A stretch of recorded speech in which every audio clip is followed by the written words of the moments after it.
안녕하세요. 안녕하세요. 반갑습니다. 반갑습니다. 사랑합니다. 사랑합니다.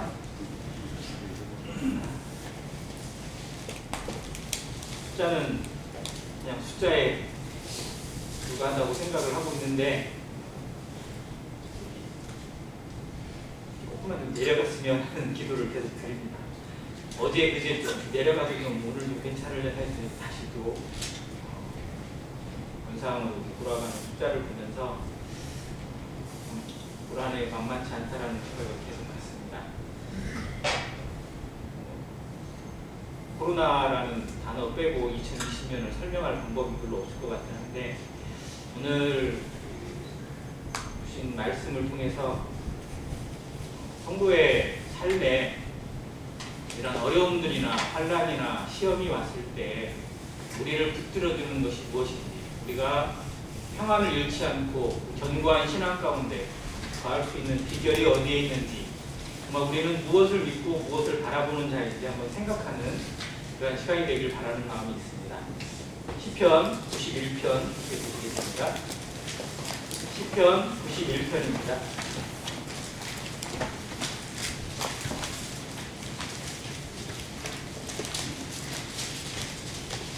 16절까지 있는 말씀인데요. 교독해서 전장을 읽었으면 좋겠습니다. 저희들의 마음에 많은 위로가 되는 말씀이라서 온 성도가 같이 눈으로 읽고 마음으로 읽었으면 좋겠습니다. 교독하겠습니다. 1절 제가 읽겠습니다.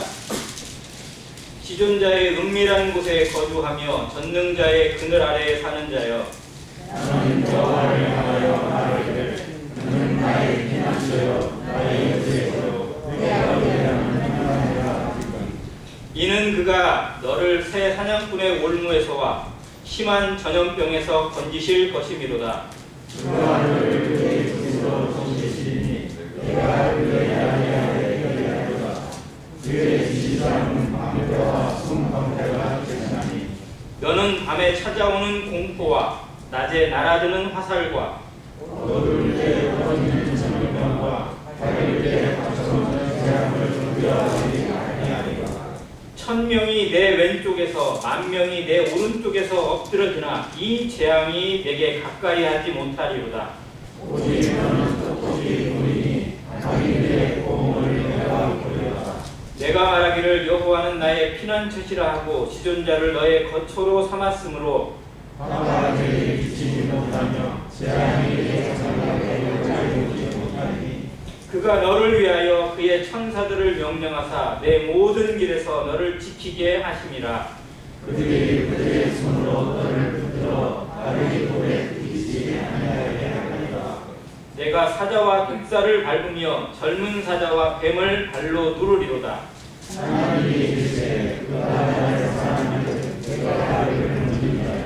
그가 내게 일어나는 내가 그를 누리리라. 그가 내게 간구하리니 내가 그에게 응답하리라. 그들이 환난 당할 때에 내가 그와 함께하여 그를 건지고 영화롭게 하리라. 내가 그를 감사하게 함으로 그를 만족하게 하며 나의 구원을 그에게 보이리라 하시도다. 아멘. 긴 말씀인데 주제는 하나입니다.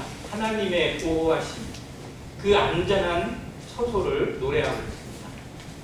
오늘 말씀의 제목을 1절에 있는 말씀 구절로 잡았는데 전능자의 그늘이라고 잡았습니다. 지존자의 은밀한 곳에 거주하며 전능자의 그늘 아래에 사는 자라고 노래하고 있고 또 부르고 있습니다. 우리가 거하는 곳이 어디인지, 내가 거주하고 있는 땅이 어디인지, 내가 머물고 있는 장소가 어디인지 우리의 영성이 다시 회복되기를 원합니다. 우리는 대한민국 전라북도 전주시에 살고 있는 평범한 시민이지만, 그리고 육신을 가지고 있고 모든 것에 연약을 가지고 있고 또 언제든지 넘어질 수밖에 없는 연약한 인생에 불과하지만, 그러나 하나님의 눈으로 볼 때 우리는 전능자의 그늘 아래에 사는 자입니다. 지존자의 은밀한 곳에 거주하고 있는 그 놀라운 보호를 받고 있는 성도라는 것입니다. 그 가치를, 그 신분을, 그 능력을 우리가 얼마나 자주 잃어버리고 있고 얼마나 놓치고 있는지 한번 생각해보고, 정말 코로나가 무섭고 또 모든 것들이 우리 주변에 위험을 안고 다가오고 있지만 결코 우리를 넘어뜨릴 수 없고 우리를 건드릴 수 없고 우리를 쓰러뜨릴 수 없는 보호를 받고 있는 존재라는 사실을 늘 기억하고 이 말씀이 주는 평강, 하나님의 언약이 주는 평강을 오늘 이 시간 온전히 누리게 되길 바랍니다. 또 우리의 마음이 심란할 때마다 이 말씀을 묵상함으로 우리의 마음이 정말 우리의 현주소를 다시 회복하고 내가 어디에 서 있는 자인지, 누구 안에 서 있는 자인지, 무엇의 이름으로 서 있는 자인지, 무엇을 위해서 존재하는 자인지 다시 회복하는 시간이 되기를 간절히 바랍니다. 코로나 얘기 잠깐 드리겠습니다. 전 세계에 약 8천만 정도의 확진자가 나타나 있는 상황입니다. 사망한 사람의 숫자만 해도 150만을 넘었고요. 연일 감염자수 기록을 깨고 있습니다. 한 주간 단위로 셌을 때 새로운 기록이 나오고 사망자의 기록을 봤을 때 새로운 기록이 나오고 있습니다. 우리나라도 계속 기록을 깨고 있고 사망자의 숫자나 이런 것도 만만치 않게 늘어나고 있습니다. 그나마 청정국이고 정말 방역에 대해서 모범이 되었다는 대한민국도 정말 어떻게 보면 두 손 두 발 들고 있는 그런 상황입니다. 나름대로 정말 여기는 더 안전하다고 여겼던 전라북도가 지금 어느 상황인가요? 오늘 발표된 숫자로 전라북도의 확진자 숫자가 714명입니다. 정말 제 기억에 200명 되는 것이 언제였나 싶은데 벌써 700명이 넘었어요. 순식간에 숫자가 불어나고 있고 언제 어디서든 정말 확진이 되어도 이상하지 않을 만큼 위험한 지경에 머물러 있습니다. 그런데 정말 코로나가 무서운 게 뭘까요? 코로나가 정말 무서운 게 뭔가요? 한번 생각해 보셨어요? 우리가 왜 코로나를 두려워하는지, 코로나가 우리를 얼마나 어렵게 만들 수 있는 것인지, 왜 그렇게 방송에서, 뉴스에서, 또 재난 문자에서 쉬지 않고 반복되면서 사람들에게 노이로제가 걸릴 만큼 그 메시지를 보내고 있는 그 상황을 생각해 보면 모든 것이 쉽지 않습니다. 움직이는 것도 쉽지 않고 모이는 것은 더더욱 어렵고 특히 교회가 예배를 위해서 모이거나 찬양을 부르거나 어떤 뭔가를 가지려고 할 때마다 눈치를 볼 수밖에 없는 상황. 정말 신앙의 자유마저 위기에 처해 있고 교회의 존재마저 어려움을 호소하고 있는 그런 교회들이 정말 많습니다. 신앙의 위기, 국가의 위기, 또 개인의 위기가 닥쳐오고 있다고 말하고 싶습니다. 그런데 정말 코로나가 무서운 게 뭐냐면 첫째는 내가 가장 사랑하는 사람에게 가장 먼저 옮기게 된다는 것입니다. 누가 걸려요? 만약 확진이 되면 가족이 제일 먼저 걸려요. 어떻게 보면 빼도 박도 못하고 걸리게 돼 있어요. 두 번째는 뭐가 제일 무섭냐면요, 코로나에 걸리고 싶어서 걸린 사람은 거의 없습니다. 그렇지 않은가요? 나는 한번 걸려봐야지 이런 마음 가지고 걸린 사람은 아무도 없어요. 그런데 코로나에 걸렸다는 것만으로 그 사람이 죄인 취급을 받습니다. 심지어 순창에서는 5급 공무원 보건과장이라고 그러나요? 보건과장이 직위 회제돼 버렸어요. 코로나에 걸렸다는 이유로. 정말 이게 사람들의 시선 속에 코로나를 숨길 수밖에 없는 그런 비참함이 나와 있어요. 보호를 받아야 될 사람인데도 불구하고 보호를 받는 게 아니라 오히려 질시와 냉대를 받습니다. 철저히 왕따를 당하고 있고, 우리도 한번 생각해 보세요. 우리 주변에 만약 누군가가 걸렸다, 누군가 접촉했다더라 그러면 가까이 가고 싶으세요? 그 사람에게 만나고 싶으세요? 그 사람의 정말 그 외로운 손을 한번 붙잡고 싶으세요? 점점 멀어지잖아요. 점점 멀리 해야 되잖아요. 이것이 코로나가 인간 사회를 더 차갑게 만들고 더 어렵게 만드는 재난이라는 이유입니다. 그런데 성도의 입장에서 한번 생각해 보았습니다. 정말 우리는 이 코로나에 얼마나 무방비적으로 우리의 것들을 내어주고 있는지. 주일날 애참도 못하고 올 시간도 못 갖고 따로 교제도 못하고 따로 모이지도 못하고 성도들끼리 좀 즐거운 시간을 가지는 것 자체가 다 사라졌습니다. 올해는 캠프도 물론 계획 속에 없었지만 야외에 한 번도 못 갔고요. 내일 원래 예정되었던 모임의 날 행사도 못하게 됩니다. 올 한 해 정말 어떻게 보면 교회의 이름으로 또 성도들이 모여서 뭔가를 한 것이 하나도 없는 것 같은 그런 느낌을 정말 강하게 받습니다. 그러면서 우리가 뭘 잃었나, 우리가 무엇을 놓치고 있고 얼마나 많은 것을 내어주고 있는지 한번 한번 생각해 보았습니다. 정말 우리의 신앙은 정말 제대로 유지되고 있는 것인가요? 우리는 이 코로나 때문에 우리의 신앙마저, 우리의 존재감마저, 우리가 여기에 존재하는 이유마저 내어놓고 그것을 당연시 여기고 있고 그걸 어쩔 수 없다고 핑계를 내고 있는 것은 아닌지 모르겠습니다. 저는 이게 더 큰 위기라고 생각합니다. 세상이 그렇게 가고 사람들이 그렇게 가는 건 어쩔 수 없습니다. 그러나 성도마저 그 마음속에 코로나와 타협하고 있고 그리고 세상과 타협하고 있고 그런 모든 방침하고 타협하고 있으면서 내 신앙이 무너지고 있는 것, 내 신앙이 점점 사그라들고 있는 것에 대해서는 자각하지 못하고 있다면 이것이 정말 저는 위기라고 말하고 싶습니다. 그래서 오늘 이 말씀을 통해서 정말 코로나도 건들 수 없고 코로나도 무너뜨릴 수 없는 신앙, 하나님의 이 주권적인 보호하심 가운데 있는 전능자의 그늘 아래 살고 있는 성도의 자존심을 세웠으면 좋겠습니다.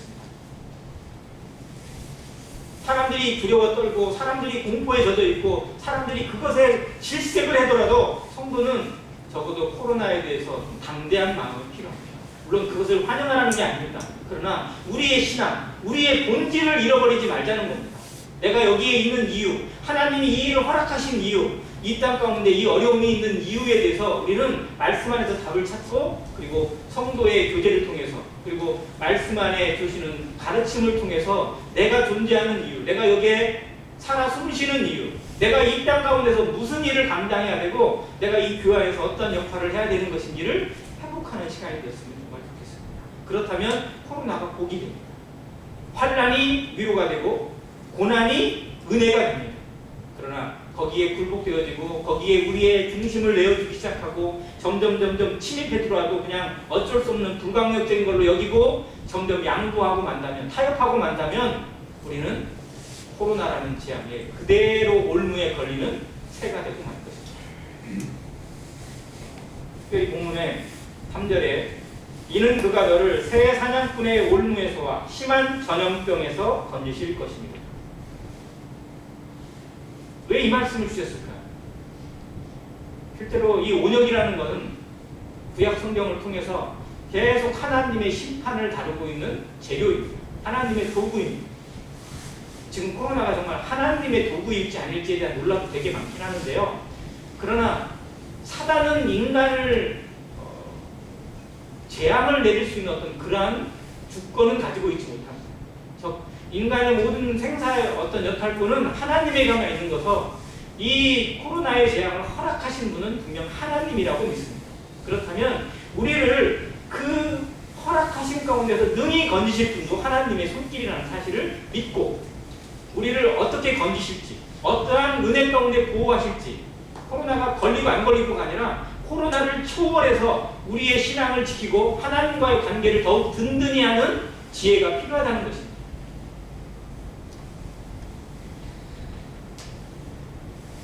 전능자의 그늘이라고 표현을 했는데요. 그늘이 좋으세요? 양지가 좋으세요? 어디가 더 좋아 보이세요? 느낌상? 양지가 더 좋죠. 근데 왜 여기는 그늘이라고 했을까요?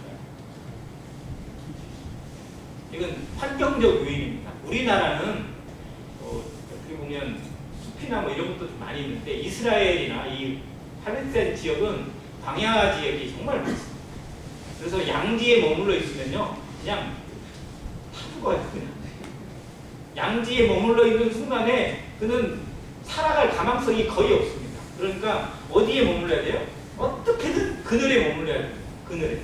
그것이 쉼이에요. 그게 안식입니다. 전능자의 그늘이라는 이 표현이 이스라엘의 민족적 상황을 그대로 보여주고 있습니다. 찬송가 중에 후렴구 부분에 그런 찬양이 있어요.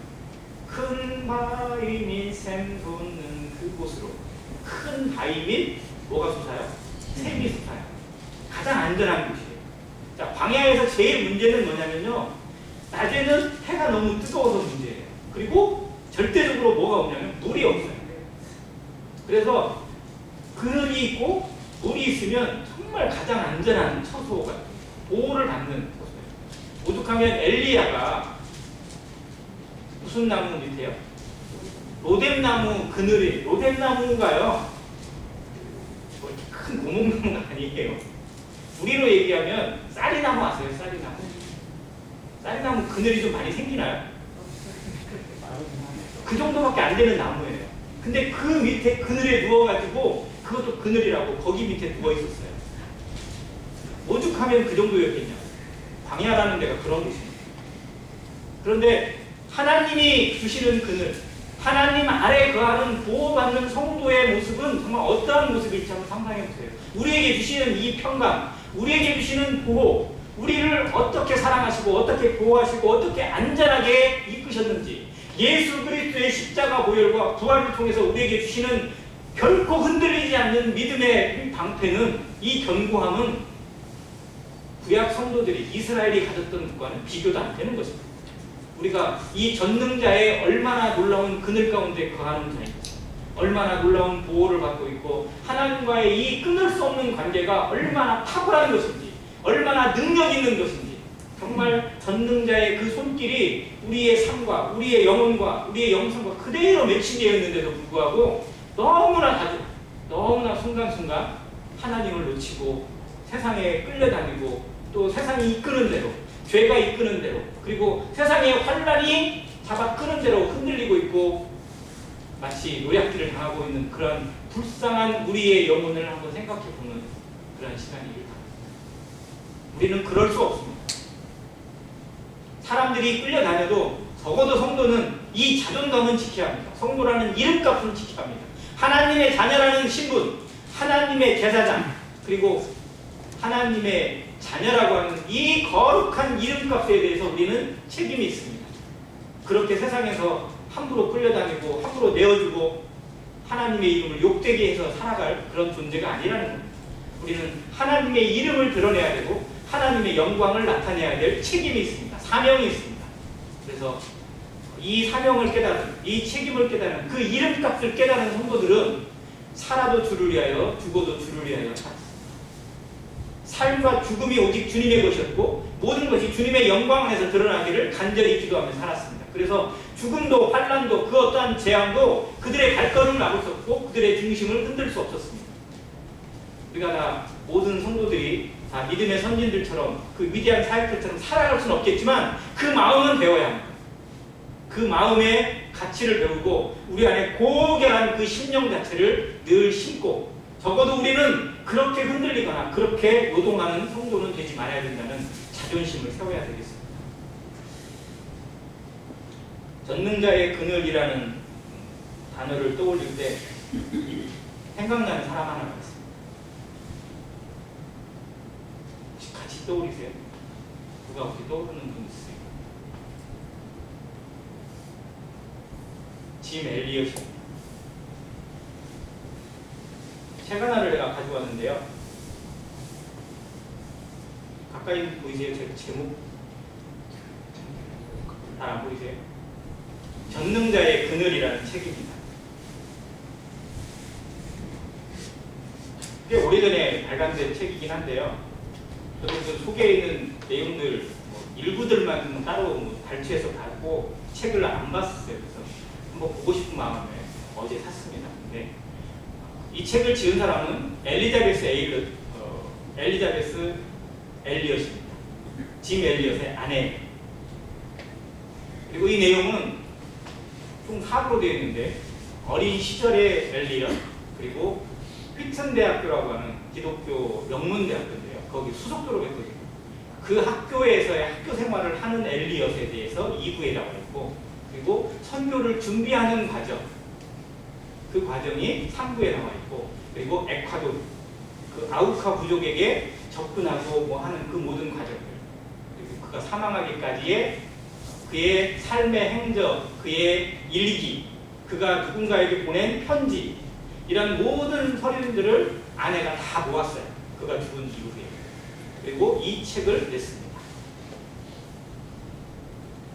발간된 지 처음에 쓰여진 걸로 따지면 한 50년 이상 흘렀어요. 근데 우리나라에도 들어온 지가 한 30여 년 이상 지났고요. 근데 그동안에 얼마나 많은 성도들에게, 얼마나 많은 청년들에게, 얼마나 많은 믿음의 사람들에게 식어진 믿음을 회복하고 그들의 사명을 다시 불태우고 그가 왜 존재하는지를 깨달아주게 하는 위대한 지침서가 되었고 영혼의 회복서가 되었다고 고백합니다. 그 중에 한 사람의 고백이 있어서 읽어드리겠습니다. 주님의 십자가 길을 걸어간 위대한 하나님의 사람 짐 엘리엇의 전기를 읽고 얼마나 큰 감동을 받았는지 모릅니다. 십자가를 가까이 하려고 몸부림친 이 사람을 닮기 위해 노력하십시오. 그러면 내 자신이 얼마나 변질된 속물인지를 발견하게 될 것입니다. 그때마다 다시 한번 주님의 십자가를 바라보며 주님 앞으로 달려가야 합니다. 2003년도에 고 복하는 목사. 복하는 목사가 살아생전에 이 글을 읽고 감동받고 설교하는 시간에 이 책을 소개하고 또 짐 엘리엇을 소개하면서 했던 말입니다. 아시는 것처럼 짐 엘리엇은 우리 모임 출신 형제입니다. 만 28, 우리나라 나이로 29살에 그 생을 마감했습니다. 근데 아내가 이 책을 전능자의 그늘이라는 이름으로 지었어요. 조금은 좀 이해가 안 되는 제목이에요. 정말 전능자의 그늘 아래에 거하고 하나님의 보호를 받는 성도라면 그가 그렇게 불쌍하게 그것도 생애에 정말 목표를 했던 선교를 뭔가 꽃을 피우기도 전에 그렇게 한 번에 다가가기도 전에 이 창에 찔려서 죽임을 당하는 건 하나님의 뜻이라고 보기가 정말 어렵잖아요. 그 5명의 청년들 이름을 굳이 알 필요는 없겠지만요. 거기에 이렇게 나와 있어요. 짐 엘리엇, 네이트 세이트, 에드 맥컬리, 피터 플레밍, 그리고 로저 유더니언. 이들 5명이요. 다 나이가 비슷해요. 좀 더 나이 많은 사람도 있긴 있어요. 근데 다 결혼했어요. 그리고 그 아내들 5명이 다 모여서 이 책을 작업하는 데 있어서 같이 도움이 되었고, 그리고 그 중에 3명이 아우카 부족국에 들어가서 그들에게 선교했습니다. 아무튼 이들이 죽고 며칠 뒤에 미국에서 정말 기독교를 비판하는 신문의 사설들, 비평가들의 이야기들이 끊임없이 나왔어요. 이 얼마나 헛된 죽음인가, 이 얼마나 쓸데없는 낭비인가 라고, 어떻게 이 창창한, 앞길이 창창한 5명이 하루아침에 한날 한시에 그렇게 같이 죽임을 당할 수 있도록 그들을 내보낼 수 있느냐, 어떻게 이런 걸 허락했느냐, 말도 안 되는 일이 벌어졌다 막 이러면서 얘기했어요. 그런데 정말 이 5명의 죽음이 헛된 것일까요? 정말 하나님이 그들의 죽음을 헛되게 마감하셨을까요? 그것은 아니랍니다. 그래서 아내 엘리엇은 전능자의 그늘이라는 이름으로 그들이 육신적으로는 죽었지만 그들의 정신은 살아있고 그들의 영혼은 지금도 살아서 사람들의 심령 속에 뜨거운 하나님의 불길을 부어주고 있고 성령의 충만함을 내려주고 있다는 사실을 이 책을 통해서 증명했습니다. 지금도 수많은 사람들이, 아니 형제 모임뿐만 아니라 교파의 모든 교파를 초월해서 수많은 기독교 청년들이나 이 신도들이 엘리엇이라는 사람의 이야기를 듣고 그들이 젊은이들이 모여서 했던 기도를 듣고 그들이 외쳤던 하나님에 대한 그 이름, 선교에 대한 열망에 대해서 자신의 마음에 부끄러움을 느끼고 신앙에 대한 회복, 하나님에 대한 믿음에 대해서 생각하기, 고민하는 그러한 시간들을 지금도 가지고 있습니다. 즉 성도는 어떻게 살았느냐보다도 정말 어떻게 죽었느냐가 더욱더 중요하다는 것입니다. 삶보다 더 위대한 죽음, 그 무엇과도 바꿀 수 없는 위대한 죽음을 통해서 하나님을 나타냈다면, 하나님을 드러냈다면, 하나님의 살아계심을 증거했다면 하나님이 그의 죽음을 결코 헛되이 돌아오지 않게 하신다는 것입니다. 코로나가 우리에게 치명타가 될 수 있습니다. 우리 중에 누군가에게 그 어려움을 줄 수도 있어요. 만약 그런 일이 생긴다면 우리가 정말 하나님을 원망할 수도 있을 것입니다. 그러나 그걸 뛰어넘어서 그 무엇도 우리를 하나님의 손에서, 하나님의 그 끈끈하고 단단한 보호 가운데서 우리를 깨뜨릴 수 없다는 사실을 인정하고, 무슨 일이 주어지든 간에 하나님이 살아 움직이는, 하나님의 이름이 나를 통해서 나타날 수 있는, 우리 교회를 통해서 하나님의 영광과 복음이 나타날 수 있기를 기도한다면, 또 그것을 위해서 우리 삶이 들어진다면 하나님은 코로나가 아니라 그 어떤 것이 우리에게 침범해 오더라도 우리를 그 영광 가운데 드러내실 것이고 하나님의 이름으로 우리를 보호하실 거라고 확신합니다. 성경이 주는, 그리고 수많은 믿음의 선진들이 걸어갔던 길이 그 길입니다. 그들은 누구도 말리는 길을 갔어요. 심지어 성도들도 말리는 길을 하나님의 이름으로, 하나님의 말씀으로 걸어갔습니다. 그리고 하나님을 증거했습니다.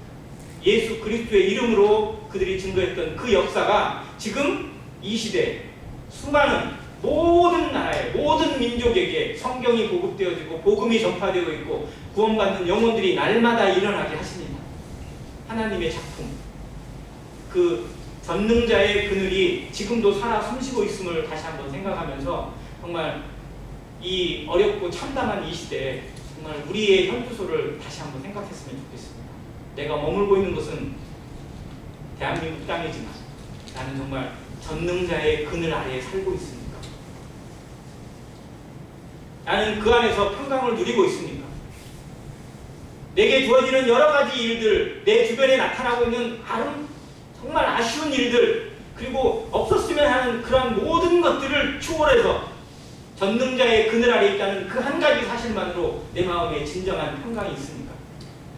그렇다면 우리는 승리자입니다. 그렇다면 우리를 흔들 수 있는 것은 아무도 없습니다. 로마서 8장 29절부터 32절까지 우리가 너무나 잘 아는 것입니다. 사도 바울의 그 믿음에 대한 고백, 그리고 끊을 수 없는 하나님의 사랑에 대한 그 고백의 내용을 읽다 보면 어떤 게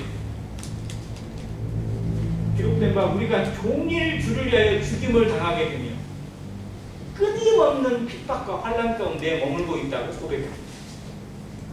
그러나 이 모든 것에서 우리를 능히 이기게 하시는 하나님을 찬양하고 있고, 환난이나 핍박이나 곤고나 적신이나 지근이나 칼이냐 이런 모든 것도 우리를 결코 하나님의 사랑에서 끊을 수 없다. 그 천사들이라도 그리고 권세자들이라도 우리를 그리스도 예수 안에 있는 하나님의 사랑에서 끊을 수 없다라고 확신하고 선언하고 있습니다. 그런데 코로나가 우리를 건들 수 있어요? 그 재앙이, 전염병이 우리를 넘어뜨릴 수 있나요? 아니요. 우리는 그 무엇도 견딜 수 없는 견고한 요새 가운데 머물러 있습니다. 그것이 전능자의 그늘이고 지존자의 은밀한 곳입니다. 우리가 그 안에 머물러 있는 존재라는 사실을 확신하기만 한다면, 그리고 그 성도의 기쁨을 우리 삶에서 찬양하고 감사하고 누리고만 있다면, 우리는 가난해도 병이 들어도 그리고 아쉬운 일들이 날마다 연속적으로 찾아온다 하더라도 누구도 건드릴 수 없는 소망의 이 견고한 닻을 가지게 됩니다. 이거를 영혼의 닻이라고 표현했는데요. 우리 영혼이 견고한 덫으로 자리를 잡아야 돼요. 그래야 흔들리지 않습니다. 그리스도가 우리의 덫이고 하나님이 우리의 영혼을 붙잡고 계십니다. 내가 나를 붙잡는 것이 아니라 하나님이 붙잡고 계시는데 왜 이렇게 우리의 마음에 요동이 많을까요? 뭐 하나 생기기만 하면 흔들리고, 뭐 하나 생기면 근심되고 걱정되고, 교회를 가야 되나 말아야 되나, 뭘 해야 되나 말아야 되나, 이런 시험들이 왜 우리 가운데 자주 찾아오게 될까요? 정말 내가 하나님의 견고한 그늘, 전능자의 그늘을 정말 내 마음 가운데 확신하고 있는 것인지, 구원의 능력을 온전히 누리고 있는 성도인지 우리 다시 점검해야 합니다. 그 기초부터 우리의 마음을 굳건하게 마음밭을 다지지 못한다면 우리는 계속해서 요동치고 계속해서 흔들리게 되어 있습니다. 나중에 코로나가 지나고 백신에 의해서 통제되어졌다 하면 그때는 우리의 신앙이 더 견고해질까요? 그러면? 그때는 그 이후에는 얼마나 더 무서운 것들이, 얼마나 더 큰 것들이 찾아올지 아무도 모르는데 그때 되면 또 무슨 시험을 당해야 될까? 그것이 아니라는 거예요. 세상은 날이 가면 갈수록, 그리고 마지막 때가 되면 될수록 더 위험한 것들이 분명 찾아오게 되어 있습니다. 신앙을 흔드는 것들, 그리고 세상을 요동치게 만드는 일들은, 그 난리와 소문들은 가면 갈수록 커지게 되어 있습니다.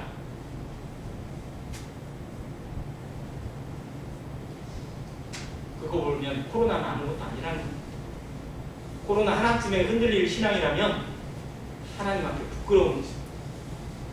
적어도 우리 자존심은, 성도라고 하는 자존심, 그리고 하나님의 자녀라고 하는 자존심에 대해서 우리의 명예를 걸고 우리 이름을 걸고, 그리고 하나님의 그 거룩하신 이름에 훼손을 하는, 부끄러움을 끼치는 성도가 되지 않기 위해서 정말 우리의 신앙을 다시 점검하고 다시 붙잡는 기회가 됐으면 좋겠습니다. 정말 좋은 기회입니다. 저는 어떻게 보면 위기는 기회라고 하는 그 말처럼 코로나의 위기가 정말 우리 신앙을, 우리의 마음을 더욱 하나님 앞에서만 더욱 굳건하게 세우고 우리 신앙을 다시 재점검하고 다시 정립하는 그런 기회라고 저는 믿습니다. 이 기회에 우리의 신앙을 다시 한번 하나님 앞에 다시 정립하고 정말 세상 그 무엇도 흔들 수 없는 견고한 반석을 세운다면 그것이 저는 복이라고 믿습니다.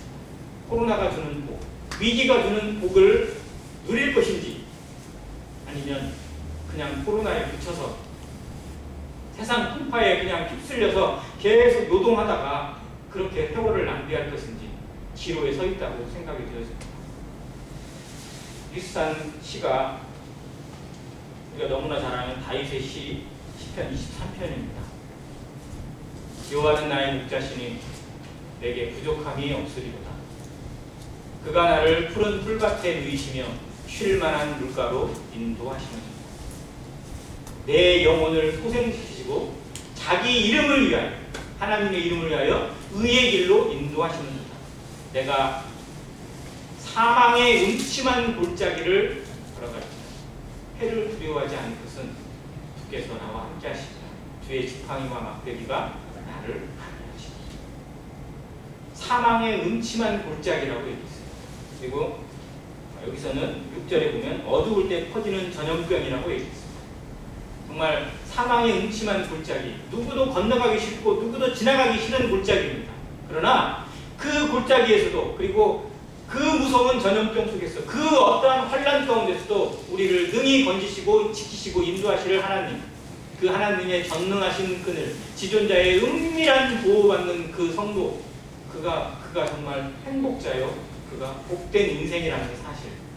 그래서 우리 삶에 핑계대지 않는 신앙으로, 그리고 적어도 코로나가 우리 신앙의 변명거리는 안 됐으면 좋겠습니다. 이 시험이 2020년 마지막을 맞아 정말 얼마 남지도 않은 2020년을 생각하면서 나는 코로나에 얼마나 많은 것을 양보했고 얼마나 많이 우리의 자존심을 내어줬는지, 얼마나 뺏겼는지, 얼마나 놓쳤는지 점검하는 시간이 됐으면 좋겠습니다. 그리고 다시 말씀으로, 다시 하나님으로, 다시 하나님의 언약으로 회복하고 수복하고 탈환하고 그리고 그 평강을 영원히 누리는 아름다운 성도의 삶이 됐으면 좋겠습니다. 이상입니다.